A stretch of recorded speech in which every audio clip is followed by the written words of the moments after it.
1. We're live. Welcome to AAA Live, formerly called Action Asian. I'm your host, Dylan Camacho, and today with me is my also super dope, super great co-host of this show, Nat Vu. It's me. It's NAT. What's going on, everybody? Hey, I like that. See, man, Nat, you just have so much cool things to do. You're so cool. Thanks, buddy. That means a lot coming from you. Yep. So, for those of you tuning in who haven't got a chance to catch a AAA Live episode because we were immediately banned after our last episode from the United States and Canada. Yeah, it went real well. Yeah. Formerly called it Asian Live, we rebranded. We wanted to do something new, something almost more sports-centery, something that goes deep dive into Schmodown in a way that not any of our other content was, and also Asian host. Today's AAA, in case you're wondering what AAA stands for, Nat, what does it stand for today? Stands for All About Alliteration. All About Alliteration. Welcome to the All About Alliteration podcast. Yep. We are live. Today we're going to talk about English grammar and the proper use of semicolons. I'm kidding. So yeah, today we got a nice little platter of discussion. We've got a rough itinerary. If you're new to the show, again, this is only our second episode after coming back from being unbanned. Spoilers, we put a bunch of from our last episode. Apparently, you will get copyrighted if you put any footage from Naruto or Final Fantasy or any of that stuff. They'll just cut the whole episode. So, man, they're just ruining our stuff. They just hate. What's it about? Right. Surprisingly, we're still good in Japan, but in the U.S. and Canada, this last episode went down the window. So we're not doing that. We'll figure out how to inject some more Asian stuff into future episodes. But right now, we're going straight Schmodown, guys. In our first segment for today, we're going to do a quick poll. We had a poll earlier that we put out on our Call to Action Facebook page, and we just want to sit here and figure out who had a better season. And we're asked, who had a better season, Mike Kalinowski or Ben Bateman? So before we get into what the fans thought, Matt, what's your thoughts? Ben Bateman, Kalinowski. Okay, so character aside, the whole Ben is a traitor thing, like put all that aside. I'm a Ben Bateman fan, but to me, it's obvious that Mike is had the better season. Like, it's not even a question for me. Sure, Ben's the champion right now, but I think a lot of that is recency bias because Mike won 2 belts. He was well on his way to win a 3rd. This was the year of Mike. Like, it's really a no-brainer for me. Like, this was Mike's season. The narrative was about him and everything. Don't get me wrong. Like, Ben definitely is probably top 3, top 2, whatever. But yeah, like. It's 100% Mike for me. So, big Bateman fan. We're a face podcast now because every one of our dads have gone face, apparently. Andrew Ghai's face turn coming soon. I don't know. But all kayfabe and stuff aside, I'm there with you. I think it's Mike's season. Like, listen, Bateman finishes really strong. Bateman wins throughout the entire season. Like, he does phenomenal. I'm not sleeping on those accomplishments at all. But he didn't win 2 titles that year, and he didn't take it off the Shire Wolves and Rachel. Kalinowski beat Rachel twice, which says a whole lot and how I rate that. And just in the fact he did put himself into position to be working up his singles title. He got as close to 3 belts as anybody else has ever gotten. And yes, did he take a lot of losses along the way? Yeah, he spread himself across 3 divisions. I kind of expect that much. Bateman did exceptionally well, and this was definitely his rise back to shine. And he got the singles belt, which is super, super good, beating people like Bibiani and Oyama and every single rookie along the way. Yeah. But if I just look at it from a belts perspective, because I think that's the easiest way to look at it anymore, he took 2 belts in the same season. Last year, that was enough to get Stand Player of the Year quitting halfway through. So, yeah, man, just on accomplishments alone, I think it's his. And plus he beat Ben in the singles run through that one. So, Yeah.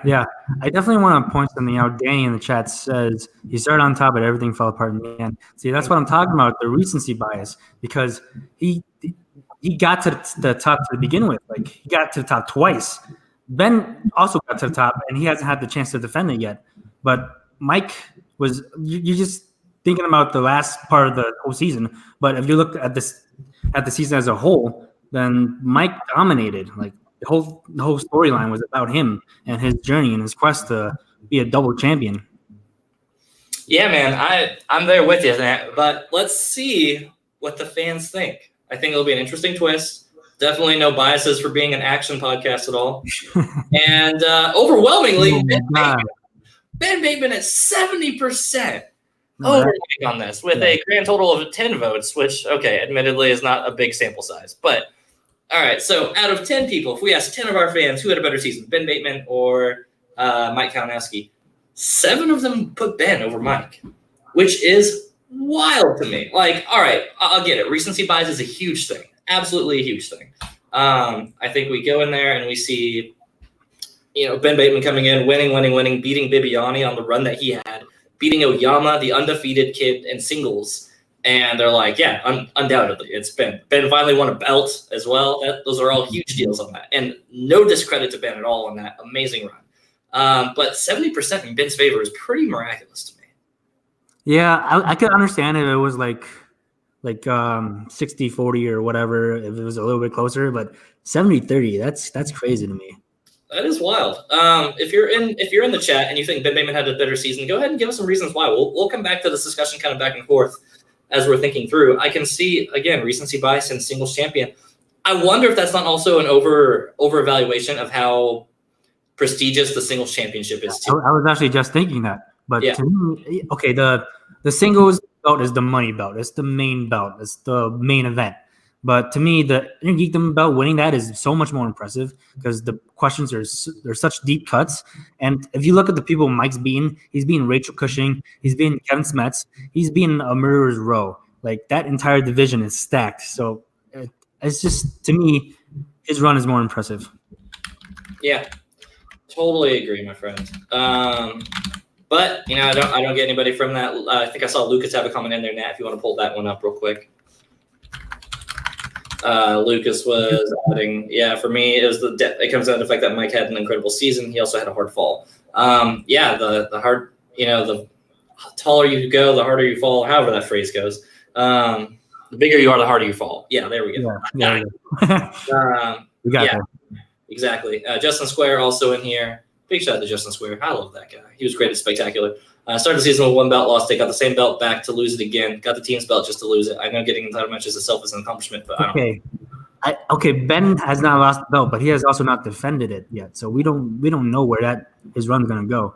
Like, you're basing off his better season because he had one great match.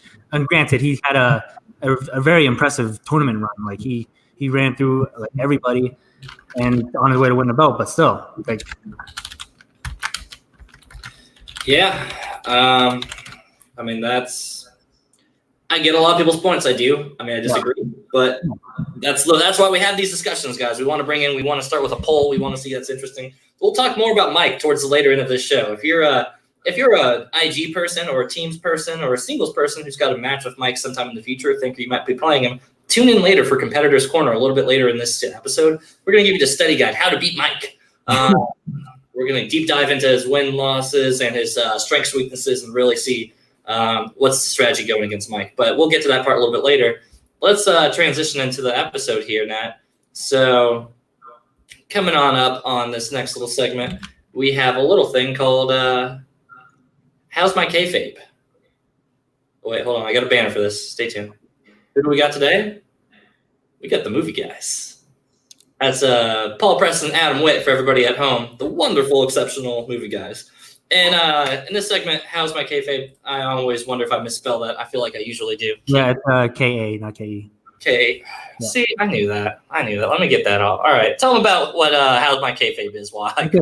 So if you caught the last show, which you probably should have if you were in the U.S. and Canada, if you're anywhere else, then you're probably screwed out of luck. But How's My Kayfabe is basically where we talk about people's characters and not so much their gameplay, but just like their personality and what they bring to the whole storyline kind of angles and everything. And we basically talk about how good they are at being a face, how good they are at being a heel, their trash talk, their everything that goes into their Schmodown persona. Mm-hmm.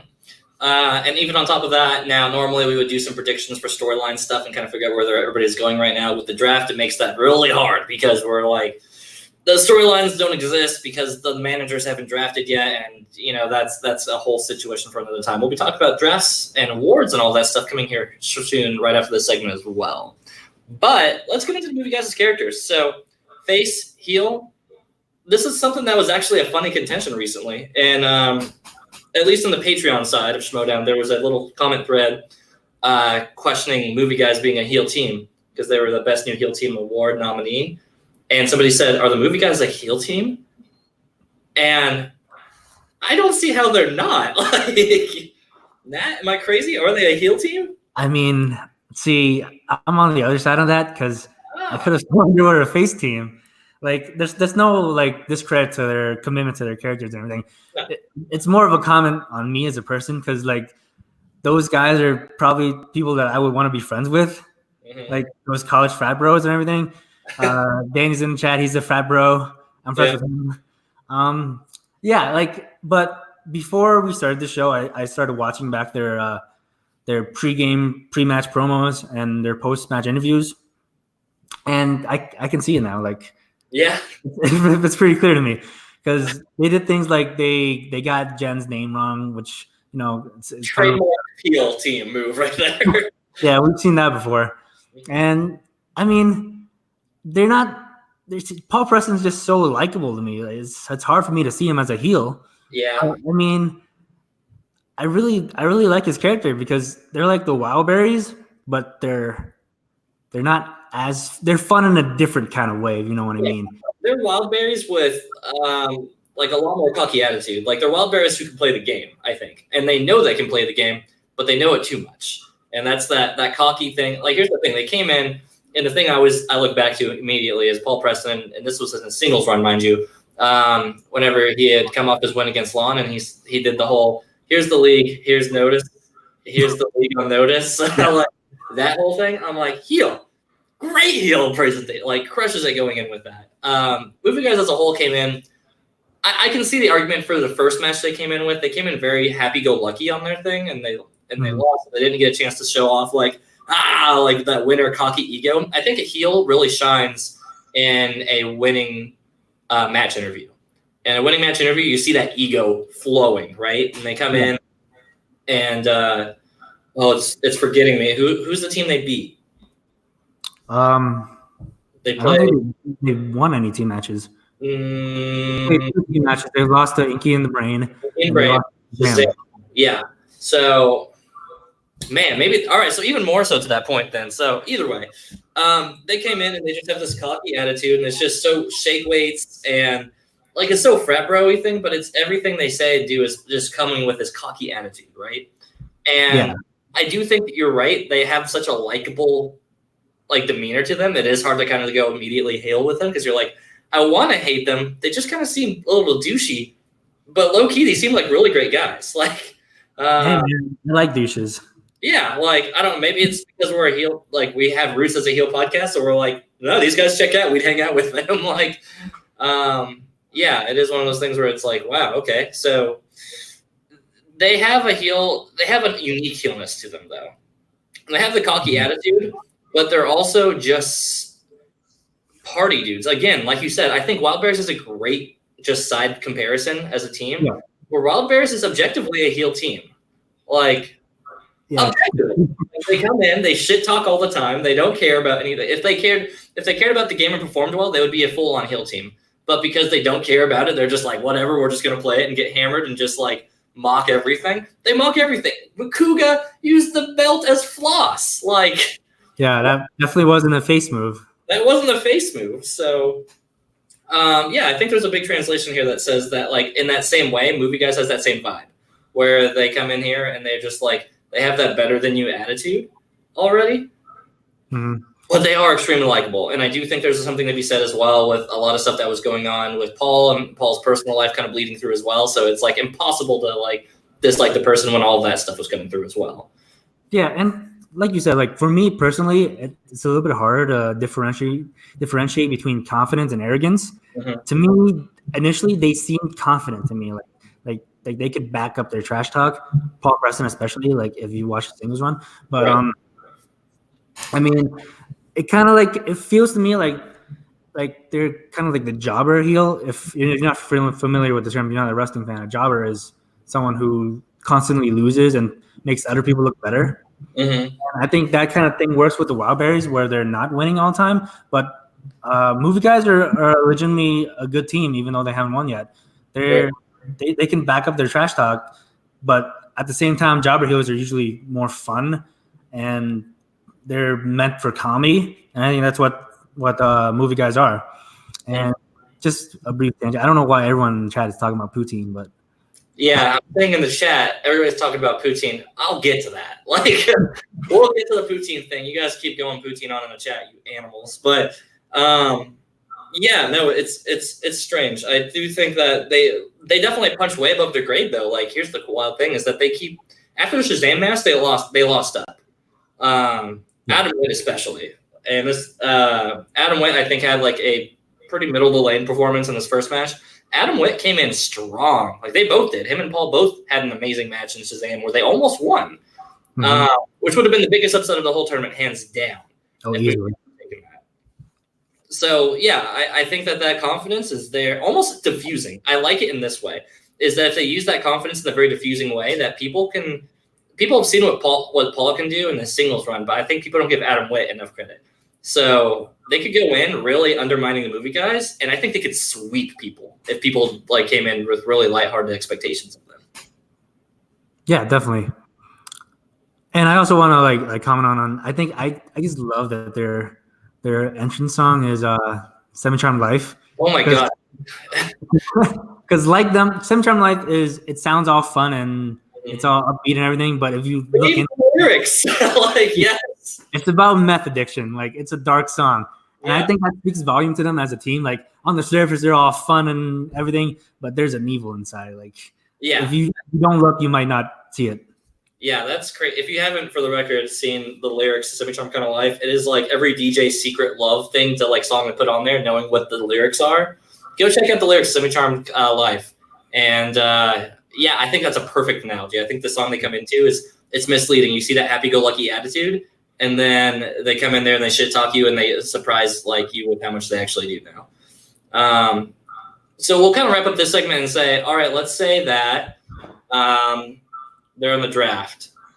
Is there ever a possibility there's a possibility they land with the same manager. And if they do land the same manager, who would you like to see movie guys with? Maybe not even together, but just as Paul Preston and Adam Witt. Who would these guys shine under? I think maybe it should be a heel manager, but I don't know who. Gee, that's a really good question. I think Don McCoy could be fun. McCoy's a babyface. I'm not sure if they would fit with his whole vibe. Gosh, that's a really good question. Actually, I haven't. You know, somebody who I think could escalate the kayfabe up, if we're looking just strictly at that, I think Robert Burnett would actually be really good with that. Oh yeah, that's a good one. R&B can dramatize them to be really above and beyond in their heel-like nature, but I don't think R&B is gonna do any favors for their gameplay. Now, not at all. Yeah, Roxy or Koi or would be big ones. Emma and Corruption. Yes, thank you, Chris. That's another solid pick on that one. I think Corruption or Emma with Grace as her thing, I think would do really, really interesting. Yeah, I really like the idea of Paul Preston with Grace. I think those two are an interesting interview. Yeah, the post game would be really funny with that one. Meg's in the chat also dropping Emma. Yeah, I think Emma would be a really good one. I really want to see Emma and Grace. I think that as a tag team in both of them, if they got together on the same team, I think would be great. It's unlikely. Yeah, it's possible though. Adam Witt's probably gonna. I think even after his last performance, he's still more of a second or third round pick to a lot of people now. So Adam Witt's not a bad player. He's pretty solid.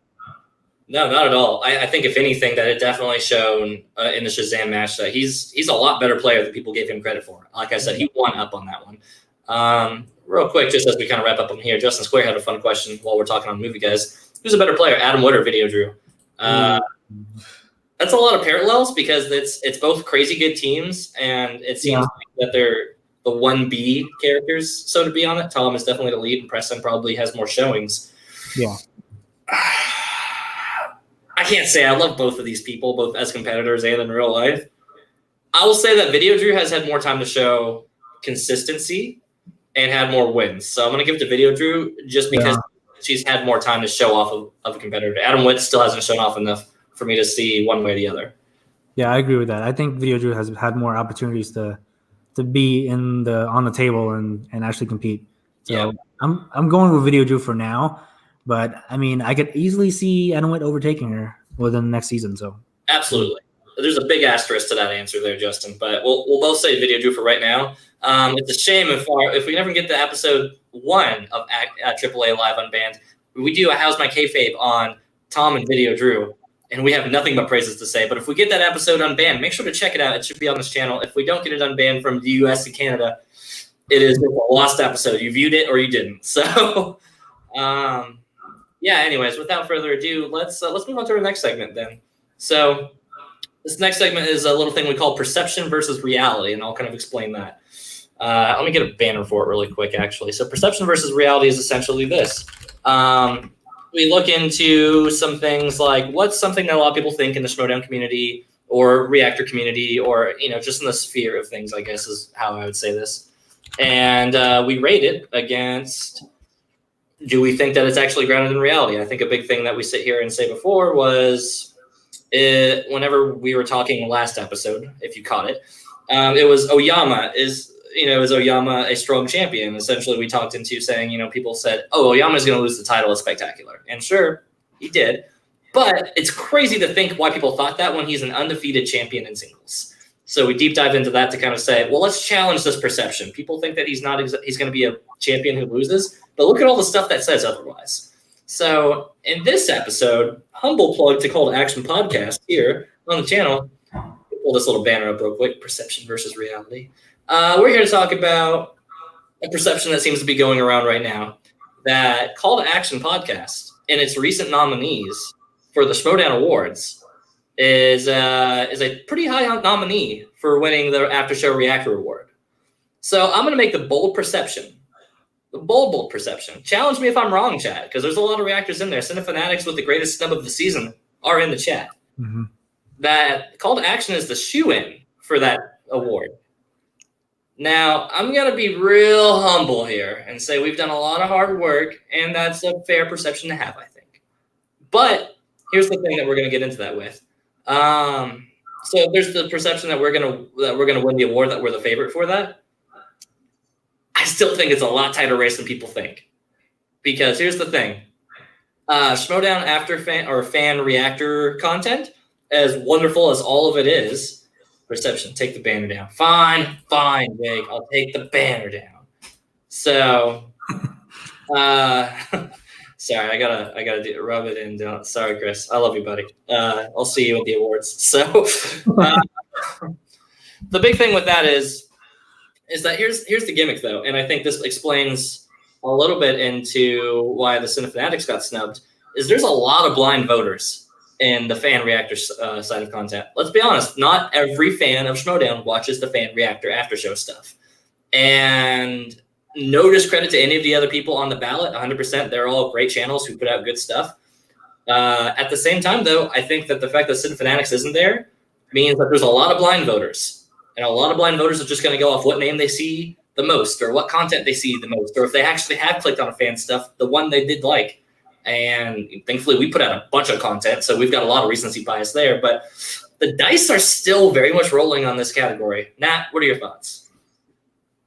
Yeah, I definitely agree with you. Like, just because you're a patron and you're giving money to the Schmodown doesn't mean you're a hardcore fan. And even if you're a hardcore fan, doesn't mean you watch all the after shows.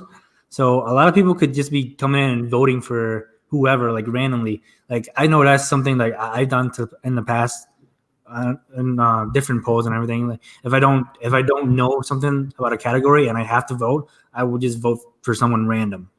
Like So if you're a fan of us and you enjoy the content we put out, please vote for us. Because it's definitely not a lock that we're gonna win. And I mean, I'm not trying to put down any other after show. Like if you're a fan of Abby's, you can vote for her. If you're a fan of Albert's, you can vote for him. That's totally up to you. But personally, I feel good about praising our podcast because I know the amount of work that my fellow co-hosts do, and they're just killing the game right now. Like I truly think we deserve this award. And if you agree, I urge you to vote for us. Yeah. What Matt said, I mean, if you're on this channel right now, first and foremost, let me shout out another great snub in here. JTH in the house. Nobody knows me. Hell, I don't even know me. JTH, you're like a low-key legend in the fan reactor community, and you don't get nearly enough credit. And I say that to you every chance I get a chance to. But yeah, between that, Justin kind of backing JTH in the chat. JTH, everybody go check out his content. Like, oh my God, it's so good. Chris coming in with, King of the Snub. Gonna be honest, people are voting blind. They'll just taking a name they've heard, love a bunch, but Take 3 will win. They've been around for forever. You're absolutely right. Take 3 has been around for a long time and is easily one of those ones that could just get a bunch of blind votes. And totally nothing against Take 3. Absolutely nothing against Take 3.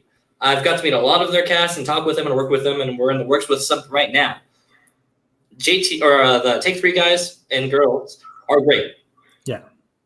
Take 3 hasn't been super consistent this season. Like, I'm going to call it out. If any of them are in chat, tell me I'm wrong. But they haven't been super consistent with their content recently. Abby is another total sleeper on that. Dwayne coming in here.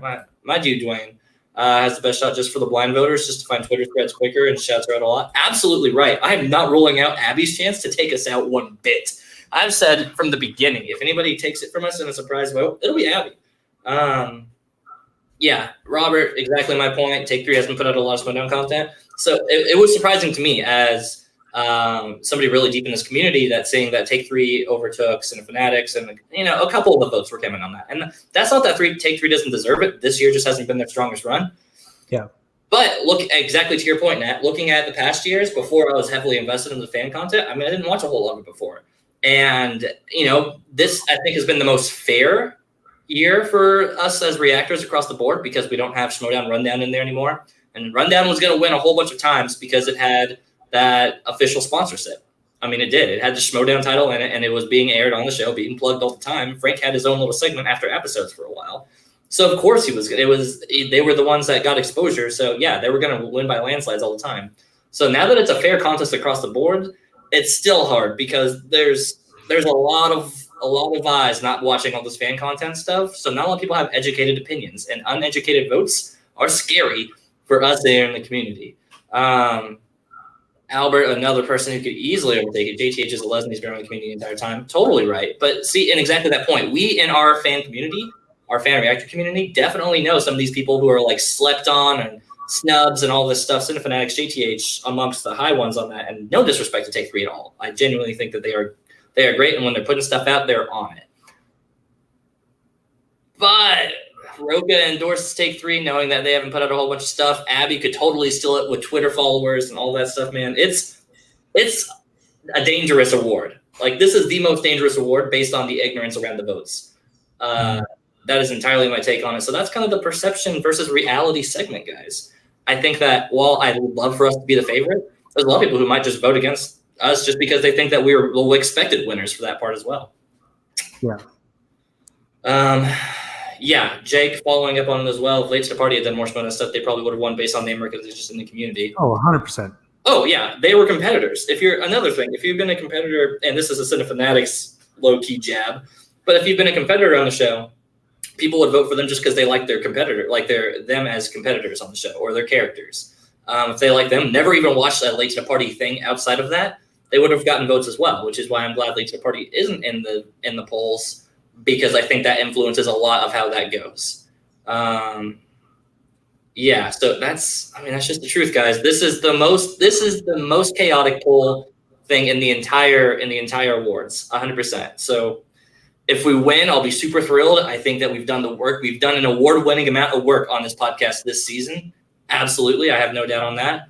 But we have votes until Fridays, guys. If you're a Patreon, go vote. If you like our content and you believe the stuff that we're putting out, man, go vote for us, because I really think that this is going to be the craziest voting one ever. And us winning or us losing would not surprise me either way with how the voting cycle works with this.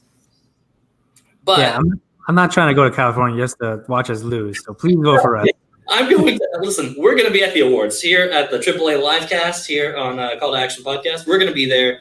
A handful of our other hosts are going to be there. You do not want to see us burn them the place. Like It will go very bad if we don't win. I'm not holding us hostage, but we are also there, guys. Come on, like give us some love. Give us some love, guys. People actively voted against us because my brother couldn't figure out which chair to sit in. Robert competed, and you're right. They had to snub you guys immediately for that. That was the big one. Lucas saying, "Sweet, I get to meet Nat in person." Lucas, oh man, you can't wait. He's an absolute gem. It's going to be a good time. It's going to be a great time. See you guys there. Justin Square is going to be at the awards. Hell yeah, my dude. I can't wait to see you there. Oh, I got to meet so many great people at Spectacular Nat. We're going to have a blast. The people in this community are stellar. Cannot wait for awards. We will be there. So before we go into our last segment, I don't want to cheapen into this one. This is why Smoked should use approach NBA voting. Players, coaches get 50% of the votes. Fans get them that way. All not a fan are completely biased. I super dig that, Albert. I really do, because I think that a lot of fans can vote blindly, and that's dangerous. But I think that people that are keeping up with the fan stuff, the fan content, they have a much bigger opinion on it. And I think their vote should be kind of weighed equally in that way because, again, there's just too many blind voters in that category.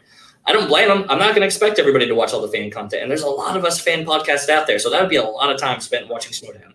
But I think that you're depriving yourself of some great content if you don't check out the fan stuff. But I'm preaching to the choir. If you're watching our stuff, you watch fan content, and great for you. But any closing thoughts before we transition into our last segment here, Nat? We literally love everyone in the chat right now, and especially if you vote for us. If any other reactor wins, then we'll be happy for him. Like I know how great they all are. Albert's in the chat; he's great. Yep. Abby's in the chat. Abby's not in the chat, but she's also great. Abby's in our she's and even D2A, like they're playing out good stuff too. So yeah, right. I'll be happy with whoever wins, but please vote for us. That's not true. I won't be happy if D2A wins. I'll tell them that too. But if D2A wins, oh my God, call to action will be on that stage. So make no mistake. Everybody in the chat also mentioning that we get mentioned a lot on Sen and that Paul hasn't been dropping all those schmobots to lose. We've been putting a lot of blood money into this podcast, guys. If we don't win, people's heads will roll. So we have, at this point, even if we didn't do it, we have bought that award. Now, I don't want to ever feel like we bought the award. We earned that award. If we win it, man, we crushed it. That's that. But enough about that. They need to make voting up to show competitors only, not only Patreon voters. Maybe. I tend to agree. Too many blind votes, man. I'm telling you, it's a dangerous category. I could do a whole hotcakes on this one. And I might. Stay tuned. Not after this, though. We'll see. Down the road. If we lose, you'll see an immediate hotcakes. I'll have it ready to upload just the second the awards goes off. But without further ado, now let's get into our last segment of the night, my friend. Oh, let's do it. And this is my favorite. This is my absolute favorite category of ours. For AAA Live, if this is your first time tuning in, we got a nice little segment called Competitor's Corner. Now, Competitor's Corner is a little bit like a study guide. So if you're a player or soon-to-be player coming up in the Schmodown leagues, we will pick a competitor in the Schmodown, and we'll kind of give a breakdown. What are their strengths? What are their weaknesses? What's their strategy for playing against them? Are they susceptible to kayfabe and mind games, and could you toy with them? Or are they totally immune? What is your strategy going in? And today's episode, you guessed it from the poll, guys. He's back. Mike, the Killer Kalinowski, is our Competitor's Corner option of this one. And I hope I misspelled something that Jake loses it in the chat. So let's get into this, my friend, Nat. Nat, you're a big Mike fan. Yes. And I'm super conflicted about doing this. Talk about his I know competitors beat him. You're putting out all the dirty info on one of your favorites, man. Sorry, that's the show. I'm doing it out of love. Like, this is out of respect for Mike. Yep, this is out of respect. We're taking a deep dive because he's a competitor worth diving into. And Mike is definitely an interesting one because he goes across 3 divisions, which means we had to do triple the homework that we normally do for this stuff. But why don't you talk a little bit about on the strength side? If you're going up against Mike, what are your okay, here's what I know he's going to tear me up with? I think Mike's strengths are like the super obvious ones that you don't want him to get Bond. You don't want him to get any inner geekdom stuff. Those are the 2 things, the main things that you want to avoid. I actually think like another strength that we've seen from him is actually Spielberg. He did really well with Spielberg. I forgot which match it was in, but he spun Spielberg in round 2, and he just knocked that out of the park. So I think I think the categories that you'll want to avoid are the ones that are like super specific, like the ones that you can study, like not dramas and anything that are like really broad. Because Mike is really passionate about the league. He does his work. He studies. He puts in work. So the ones that you can actually, like directors and everything, they have like a set amount of movies and he can watch them over and over again. I think those are the ones you want to avoid. Yeah, exactly right on that. I think those are the obvious ones. If you watch Mike's stuff, then you can see obviously the Bond and those close-up ones really quick. We'll take a quick small break. Albert here in the chat. By the way, I've missed it. What does AAA stand for? All Access Asian. Albert, that's Asian. You know what? Tune in. Every time you ask, it's going to be something different. Probably something Asian, probably something action, probably something Army. Oh, okay. So Tyler, kind of nailed it. But it stands for something different every week. So it's going to be something every week. But if you want to know what the core of it is for you hardcore fans tuning in, Asian Action Army. We took over. We had to do an alliteration. We had to hide it from all the Caucasians, the fake Asians, so that we tune into our stuff because they were said that, oh, well, this is only an Asian podcast. We can't watch it. AAA Live. Now we tow cars. Asian Action Assholes also, Jake. Not wrong. But let's get back to Mike. Sorry, we had to do that quick detour. So let's look at some of Mike's weaknesses, and we'll start with singles and teams. So we went and we did a quick poll and researched all of his matches from Spectacular 3 onwards. We wanted to stay somewhat relevant because people can study and edge out some of these old weaknesses. But we had a whole year process. So from Spectacular 3 to Spectacular 4. And looking at singles and teams exclusively first before we get to his IG. Classics, by and far. He missed 5 questions in Classics over the whole season, which doesn't sound like a whole lot, but in the scheme of questions that he got, that was more or less almost every Classic question he got was ones that he missed on. So Classics is a big gaping one. And to be fair, that's a big gaping weakness for a lot of competitors. So I'm not going to fault him for that because he's a person who's spread across 3 divisions, so he has to kind of pick and choose. In his singles and teams, he's going to have a lot more open weaknesses in those categories. But Classics, if that's on the wheel and you happen to know it, if you're Paulo Yama watching this right now, destroy him. Put up Classics, perform a little better than Spectacular 4, and you're going to crush Mike. Some other ones, Nat, that we kind of pointed out, we both noticed coming of age. Yeah. So in his match with Snyder, he spun coming of age. He actually landed on it, and he spun it again on a second try. And he got 2 out of 8 points, and he lost 2 steals to Snyder. So that's obviously a weakness for him. Yeah. A couple other ones that he has. So in his previous season, he's lost 3 questions on coming of age. Surprisingly, 3 other questions that he's lost on were some dramas. He did really well one match. I don't remember which one it was. I think it might have been against Ben. Or he ran the wheel on dramas and did really, really great. But he has, across the season, missed 3. Which in the category of things is the second or third most category that he's most lost questions in. Right after that is surprisingly fantasy sci-fi. He's missed 2 questions on that out of, I don't know, like 3 or 4. It's about a 50% chance that he gets a sci-fi fantasy question right, which surprises me as an Intergeekdom player because you would think that there's going to be some bleed over, maybe a Star Wars or a Star Trek question or late to the party, Back to the Future question. God, I just love Late to the Party so much. Those guys are great. But fantasy sci-fi he's whiffed on. And then there's a handful of questions that he's missed just 1 in, and it's been the categories that he's popped on. And it's hard to say that these are going to be his weaknesses, but I can draw some conclusions from these. So categories that he's missed 1 question in, but pretty much been the only question he's been asked for that season from that category. Musicals, family films, animated are the big 3 that stick out to me. And here's why. So he's only missed 1. It's a bold statement to say that these are his weaknesses.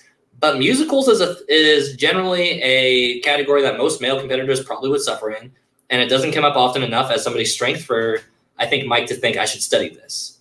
I think family films is that a lot of that same reason. Family films, if you don't have a kid and you didn't grow up with that stuff, it's going to be one of those ones. Even though he's only missed 1, I think it's going to be one of those categories that's going to be going under the radar as a weakness from Kalinowski. Animated. Potentially, I think because Chance is such a huge animator fan and that because he's his teammate in Corruption, that animated could totally be one of those ones where he's actually not as strong in, and he depends on chance to kind of cover up that weakness. Yeah, I think that's a really good point because that's not a priority for him if his partner covers for him. So I think animated is definitely could potentially be a weakness. Right. Starter in the comments mentions family movies. Yeah. Rom-com. Yeah. Rom-com comedies. He's actually missed one in that. He's been pretty good in that category, actually. But the questions he's gotten, I think, have been softball questions to begin with. They're mostly round one. And those ones were kind of easier questions, at least by my standards. So I don't want to say that's a weakness because it's a category which just gotten really lucky with the question. Now, again, that's subjective because any one player could be really good with a question because they watched the movie, and I could think it's an easy question, but Mike's never watched it, and he could think it's a bad one. But I think that generally speaking, if you're looking at some of these ones that are going to go under the radar, ones that I think that Mike, because he studies in 3 divisions, and because IG is definitely his big focus, that some of these categories like musical, family, some of these more niche categories that we would say are less male-driven, I guess, not like an action-adventure or something like that, but a musical or a family or ones you wouldn't watch unless you had a good reason to. I think those are going to be low-key weaknesses of his. Keep an eye out moving forward. If you're a player and that's on the wheel, he rolls it, and he gets opponent's choice, I think you drop that on him. I think he goes under that. But Mike is going to love this segment, Jake says. You know what? I hope he does. He's getting all the attention in the world. Mike's a great player. Mike's done so much in this past season, and he's been honestly super great with this podcast as well. Hey, sorry I'm deep diving you, Mike, but man, you've done enough. You've become a big enough threat across 3 divisions where we're deep diving you. We're helping out Chandru. Chandru, he didn't recommend it, but speaking of Chandru, we're going into IG now. Yeah. Unless you got any last second comments on the singles and teams side of Mike. Also, I just want to say, I hope Mike watches just the first 15 minutes of this and just stops. Yeah. Let's watch the part where I compliment him. That's great. Dylan Camacho's okay. Hell yeah. And then he comes here and they're like, they put apart all my weaknesses on air. Listen, here's the thing. If we can study this, any other competitor can study this. So whatever. Yeah, Jake, huge shout out to them and Shannon were amazing on Chill to Action. If you haven't caught that episode with Mike and Shannon, it's absolutely amazing. It's my favorite of the whole year. They were absolutely great on that. All the love in the world to Mike. We're picking your stuff a whole part though. We're putting all your laundry out on this one, Mike. Sorry. Looking over to IG on the other hand, let's look at this one. Now this is his bread and butter. IG is the group where he's going to be scary in because he's going to be as good in almost every other category. We expect him to have no weaknesses. He has one big one massive one. Chat, what do you think Mike Kalinowski's biggest weakness is in all of Intergeekdom? I'll wait. And while we're kind of setting up on that, this is not like a big surprising one, but it's one where I compared to the amount of questions that he's missed in IG, which is not many. He's missed this one more than any other by a landslide. Star Drew coming in saying Harry Potter. Maybe. I don't know. Yeah, it's not surprising to me, but I didn't expect him to have any glaring weaknesses. Once you said it, I thought, oh, that makes sense. But if you think about a IG competitor of his caliber, I wouldn't expect him to have any big holes in his game. Right. Especially in a category that has so many questions, because this can go over many different types of movies, and it comes up pretty often. So we're getting Harry Potters again. We're getting scores and soundtracks. The biggest weakness is Flash. Yes. Get the fuck out of here, bro. Maybe who said it? All right, guys. All good guesses. Surprisingly, he does really good in scores and soundtracks. He's studied that stuff to death. Mike Kalinowski's biggest weakness in IG. If you're a Chandru, if you're Smets, you probably already know this. If you're Robert Parker tuning in, trying to find some weaknesses for some high-level play, or if you're just IG player in general, Mike's biggest weakness by a landslide is actually Middle Earth. So there's going to be a lot of shocked emojis coming in here soon, I imagine. So let me break it down. Mike, in all of his IG career for this past year, from Spectacular 3 to Spectacular 4, has missed maybe 7, 9, 11, 13, 14, 15, 16. 16 or so, round 1, 2, and 3 questions ensure the championship matches do a little bit differently. Of all the questions and categories he's maybe missed 1 to 2 across various categories. In Middle Earth, he has missed 7 questions. So not only is it double, not only is it triple, it is more than triple every other category. more than Star Trek, more than Marvel, more than DCEU, more than Back to the Future. All these ones he's maybe missed one or two in, and various situations here and there. Lord of the Rings, Middle Earth as the Encompass one, covering Lord of the Rings and The Hobbit. He has missed 7 in. That's shocking. Yeah, I think Middle Earth is one of those categories where if you're not Rachel Cushing, you might have a hard time with it. Maybe Kevin Smets too. I know he's really good at that. Mm-hmm. But I mean, we've seen Middle Earth be a huge weakness for top level competitors in the past. Like Hector Navarro was never good at Middle Earth. Nope. Evidently, Mike isn't either. So yeah, I think if you're competing against Mike, I don't think you can go wrong with Middle Earth. But I also think that if Mike wants to fix those holes, he probably can if he does his research. I think every Inner Geekdom player is probably gonna pick Who Said It in round 2 if they have that option, because it's really hard to study for that because you need to remember who said what and where and everything. So I mean, in my opinion, you can't go wrong with Middle Earth or Who Said It. Yeah. I think both of those. Middle Earth is broad enough. There's so much deep lore, deep names, deep that. It's an especially deep category for only having 6 movies or 7. No, there's 4 Hobbit movies, right? No, there's 6. So Lucas points out it's unfortunate how many bad movies there are in IG. It is, but here's the thing: across the board, Mike does really well with most other categories. Surprisingly, he misses 2 in DCEU over the past year, and you don't think that's a lot. But for Mike, I think that's a lot for something he considers a strength. He misses 1 in just the regular Marvel, not MCU. He misses 2 in the MCU, but one of those questions was during his spectacular performance against Smets. And I would argue that he was pretty rattled on that one, and they probably did know it, but it just fell through. A couple of these other categories is hard. He's only missed really 1 or 2 questions variously across the other categories, and I could show you the list, but I'm not going to. And that's generally hard to say because it could just be the one thing that you didn't know about this category, or there could be a lot of factors to it. But Middle Earth as a glaring weakness, I think, is really hard because Middle Earth is one of those categories that you need to absolutely know if you want to be a championship level competitor in Inner Geekdom. And for somebody like Mike who cares more about that belt than any other belt, yeah, that's a hard category to be that weak on. And I can't really even say weak. He did well enough to get the title twice and still be doing well. So he's doing something right. But if you're watching this, here's the thing: we're putting out your weaknesses out there. You probably already know this, but this says, looking back on your stats throughout the year, Middle Earth, man, you shape that up, and you're only missing maybe 1 or 2 questions every match, if that. And you're already doing pretty damn well to begin with. But Middle Earth is by and far the big thing there. It's kind of hard to sit here and call it any other category. There's just not enough detail, not enough data for him to be missing questions in other categories to say that these are a weakness. But Middle Earth, man, if he spins opponent's choice and you're Chandru watching this and he lands spinner's choice or opponent's choice and you see Middle Earth on there, take him out. Man, that's highest percentage by over 3 times the amount every other category. For the IG tournament, this will happen. For the IG tournament this year, that will happen. Which competitors could you see compete in it?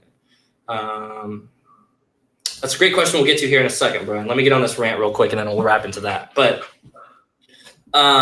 so all statistics aside, so you're just hoping that you get these questions or that the wheel lands well.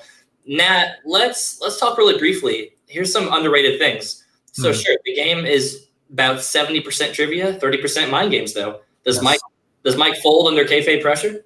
See, here's the thing. Passion in this Schmoedown is a double-edged sword because I think Mike is a very emotional player. He cares about the league so much, but you can probably get in his head.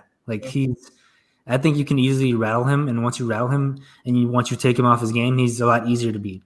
Yeah. I think that was demonstrated perfectly during his defense against his match against Smets in Spectacular 4. Smets, I think, played the strategy perfectly. I think that with Mike, he's always said that he wants to spin first because he wants to put the momentum on and just move straight ahead and just never feel like he's ever losing. Mm-hmm. Smets went and then just clobbered him into the second round match. Absolutely took charge of this and was just steamrolling through. And I think after that point, you just see Mike totally defeated. If I think Smets, he didn't need to because Smets was playing out of his mind anyway, played a perfect game. But if you're ahead at any point out of Kalinowski, I think you put the kayfabe on and you just get into his head because I think normally he's very solid with it. If he's even with you or if he's ahead of you, you can't kayfabe him down. But if you start to even get ahead just a little bit of Mike in a match, I think he can be kayfabed and he can be broken down really quickly. And I think a lot of that shows in any of his matches with action. The DC Movie News action match, he does really well coming back on Bond because he got a category that he's amazing in. But he's rattled throughout that match. You can see him stirring. He's worked up. He's ready.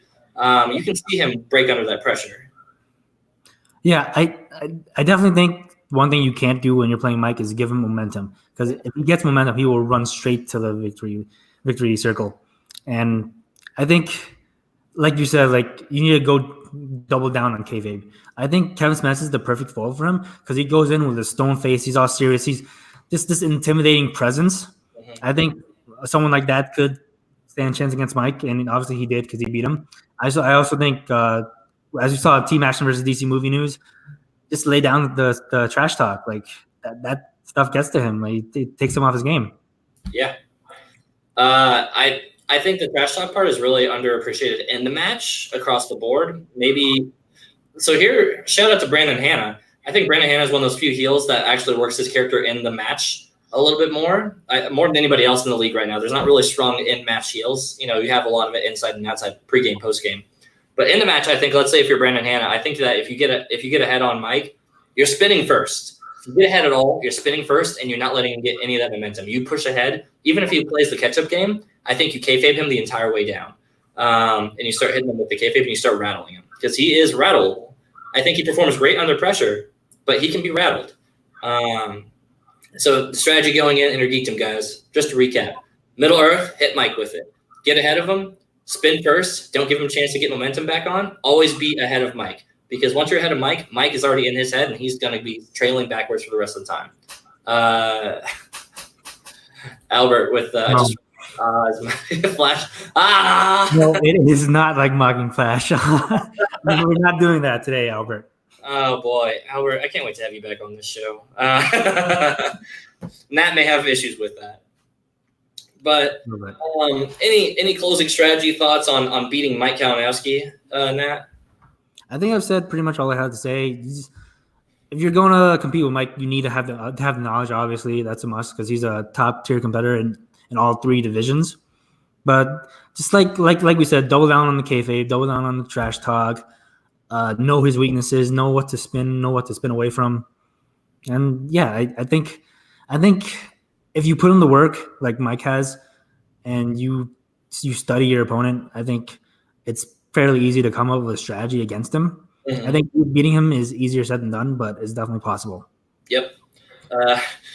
Michael in the chat over here giving us the easiest oversimplification ever. Best strategy to score more points than he does. Absolutely right, Michael. There's no better strategy than scoring more points than your opponent. So, yeah, thanks, John Madden. Yeah, I know that's meant to be sarcastic in a way, but it's also entirely true. I think that if you're ahead in round one, you're already beating Mike. But I think that you're doing more work than to work on Mike's psyche for the rest of his match going forward. So that is our competitors' breakdown of Mike Kalinowski. Hit him with Middle Earth, hit him with classics, do some coming of age, and he's going to have a bad time. But other than that, guys, that's beginning to wrap up our show. Brian Nussbaum added in the comments for the IG tournament that will happen this year. Which competitors would you like to see compete in it? We'll wrap up on this question before we kind of wrap up for the episode. Could you see competing in it? So off the top of my head, I would see I'm going to assume that Smets defends against Mara. So assuming he's still champion, I would say that Mara is going to be in it still. Chandru, Brandon Hanna, Robert Parker has a lot of hype to him. Mm-hmm. So I think putting him in that category. Dan Merle's in the tournament stuff. It's hard to say because he's so good in that in singles and teams that he shouldn't be in there at least. Gosh, and in any, I think there's, I don't want to say softballs, but not of the same caliber. We could start looking, at Warfather. We could start looking at, Damon. Oh, yeah, forget Damon's in there as well. Damon's coming in hot, man. I don't know. Damon, he's a Star Wars player, so he's going to get 100% of those questions right. Mm-hmm. Emily Rose Jacobson, David Moore, Warfather. Yeah, a couple of these ones, I think, you got to balance it out. It's not going to be, I think the tournament could potentially be all killers, but we need a couple 8, 7, and 6 seeds. Emily Rose, Warfather and David Moore. I would love to see all three of them come back. I know Emily's got a match against Damon coming out. That's their debut match. I would love to see more from David Moore. I thought he was great. I think Warfather was really entertaining. He'd be good to have in there as well. So, yeah, I think there's a couple softballs there, but there's not a whole bunch of players in there, so I don't think the stretch is too far. But we're seeing more IG players come in, so it could totally depend. Adam Havoc, exactly. I mean, he could be back in there as well. He's had really strong performances in the past. Yeah, I don't really want to call them softballs. I don't want to like put them down. No.